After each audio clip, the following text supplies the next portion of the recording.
Let us see Planck's quantum theory and postulates. By the end of the 19th century, scientists were able to explain most of the natural phenomena by Newton's laws of classical mechanics or classical theory. By this time, matter and energy used to considered as distinct and unrelated. Scientists were able to define the properties of radiant energy by Maxwell's equation given by Maxwell, a Scottish physicist in 1873. However, by the 20th century, scientists were able to discover that phenomena such as black body radiation, photoelectric effect can't be explained by classical theory or classical mechanics. During this time, German physicist Max Planck put forward his theory of quantized nature of energy of electromagnetic wave. In this article, we will discuss Max Planck's quantum theory of radiation, Planck's quantum theory and its postulates. Before that, we will observe the drawbacks of the black body radiation such that the failure of Rayleigh-Jean's law explain the spectral energy distribution of black body radiation. That is, energy can be absorbed or emitted by atomic oscillators continuously in any amount required modification. Hence, second point is that in 1900 Planck laid the failures of classical mechanics and suggested that each atom in the wall of a black body behaves like a simple harmonic oscillator and each oscillator got a characteristic frequency.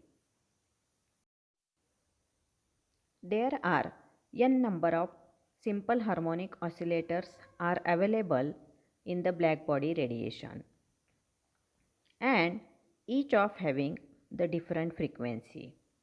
Next point is radiation is emitted in the quanta having energy is E that is equal to h nu.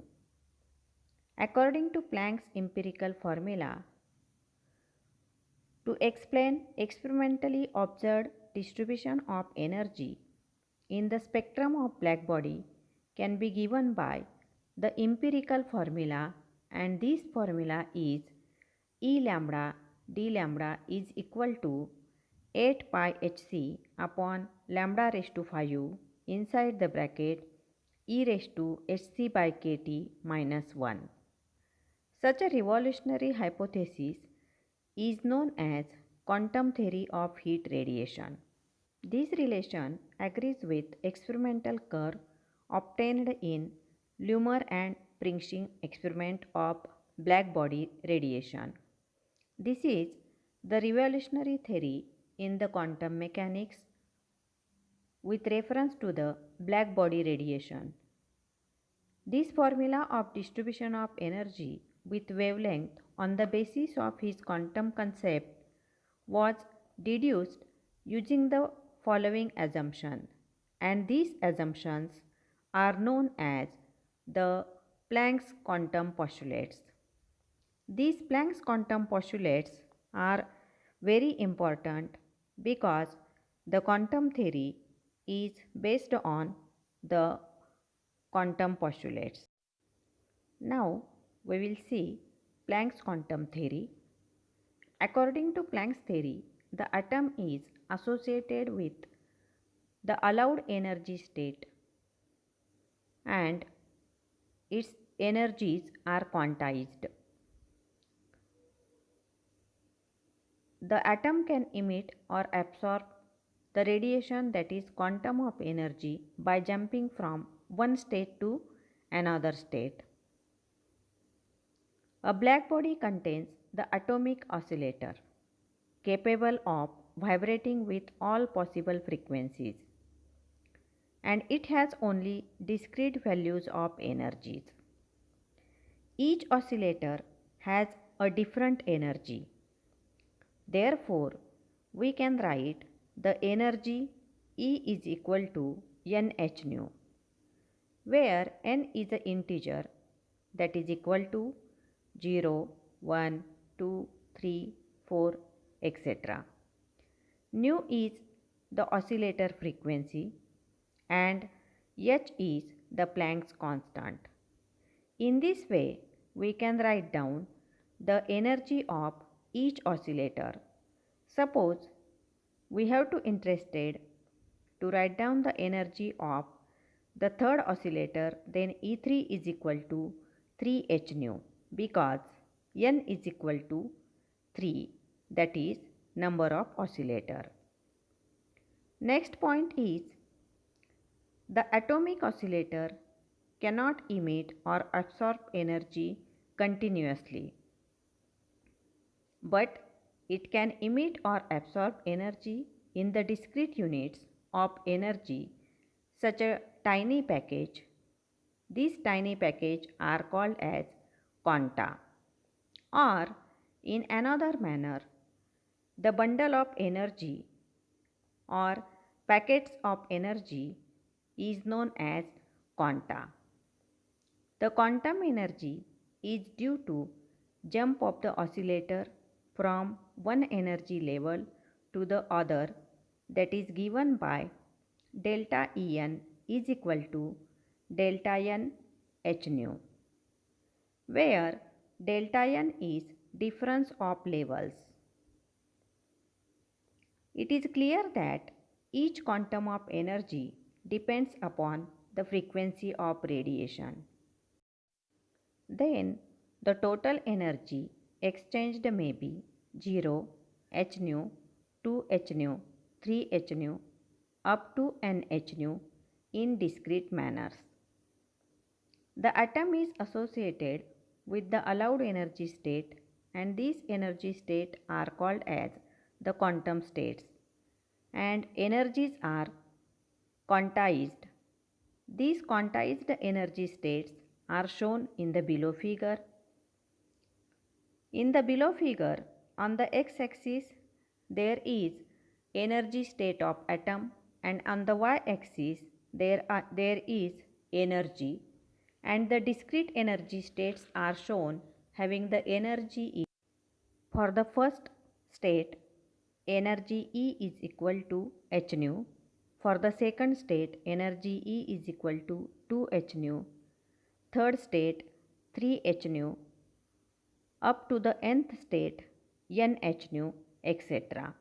Here, h is the Planck's constant, and this is the universal constant having value is 6.62 into 10 to the power minus 27 ergs second, or 6.62 into 10 to the power minus 34 joule second. The quantum is the basic unit of energy and cannot be subdivided. The oscillator emits energy only when it passes from higher energy states to the lower energy state, and absorbs energy when it goes from a lower energy state to higher energy state. The smallest amount of energy absorbed or emitted by the oscillator is h nu. Earlier I have told you. That is, the radiation frequency is emitted as quantum of energy. E is equal to h nu. The quantum is the basic unit of energy and can not be subdivided. It is quantum of energy, and Einstein called as photon. Planck's quantum theory is very much important because it can overcome the drawbacks of the classical mechanics as well as the drawbacks of the blackbody radiation, such as Rayleigh-Jean's law and Wien's law. Let us see next article, Einstein equation, quantum theory of photoelectric effect. Einstein's explanation of the photoelectric effect was very simple. He assumed that the kinetic energy of the ejected electron was equal to the energy of the incident photon minus the energy required to remove the electron from the material, which is called as the work function.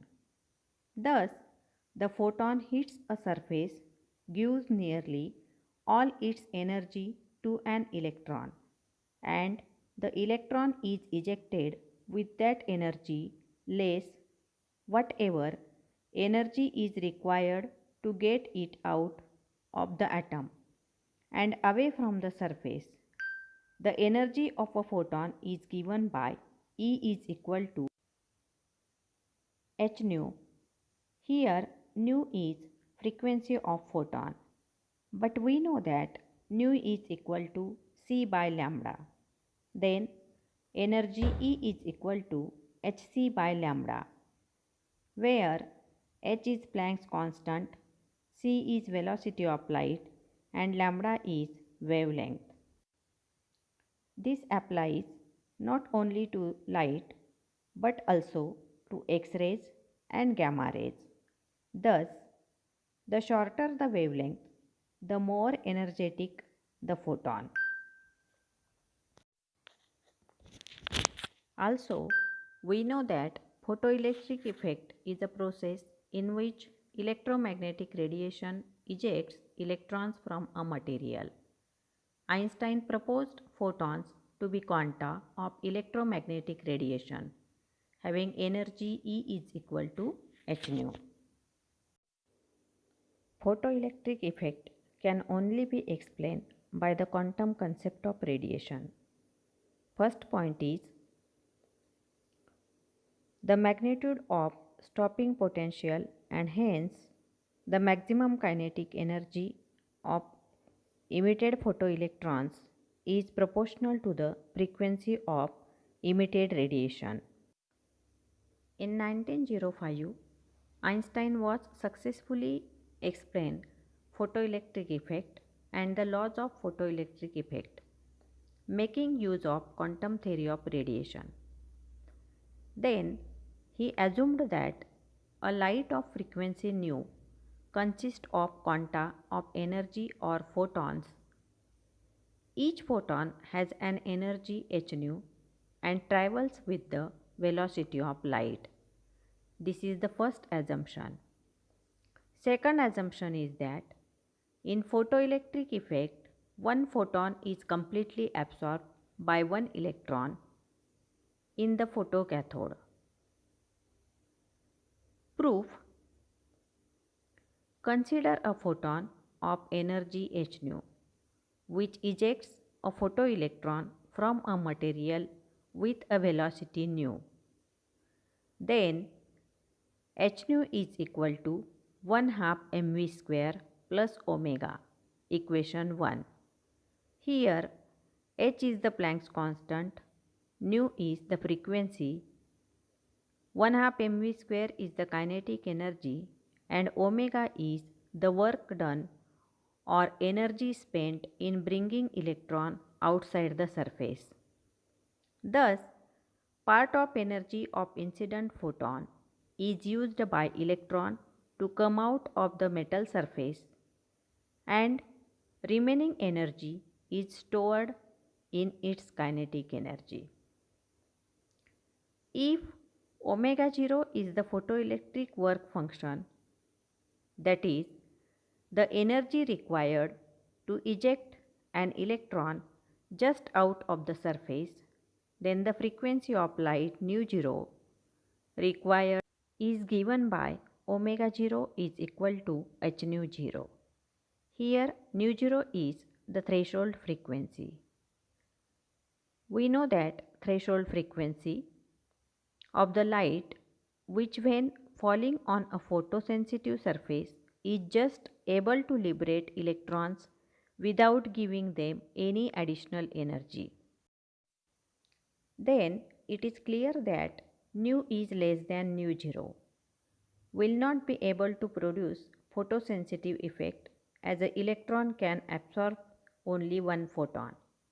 Then we can write nu 0 is equal to omega 0 upon h.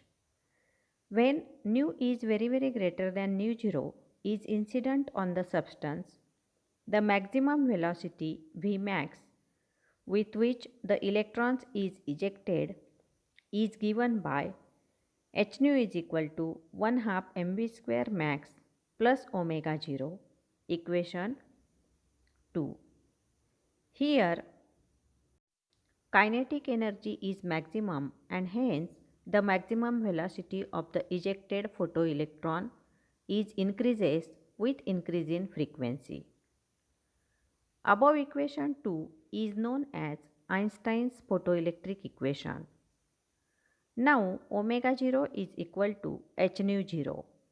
Then equation 2 becomes h nu is equal to 1 half mv square max plus h nu 0 because we have put the value of omega 0. Or rearranging the equation, 1 half mv square max is equal to h is a common factor inside the bracket nu minus nu 0. But nu is equal to c by lambda and nu 0 is equal to c by lambda 0, then 1 half mv square max is equal to hc 1 by lambda minus 1 upon lambda 0, equation 3. Here lambda and lambda 0 are wavelengths corresponding to frequency nu and nu 0.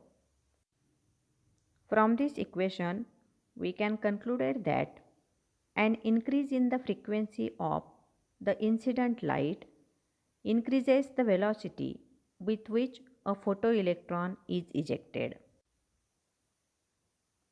It is clear from Einstein photoelectric equation, if the frequency of the incident photon nu is less than nu 0, the threshold frequency, the kinetic energy of the emitted electron is negative, which is meaningless.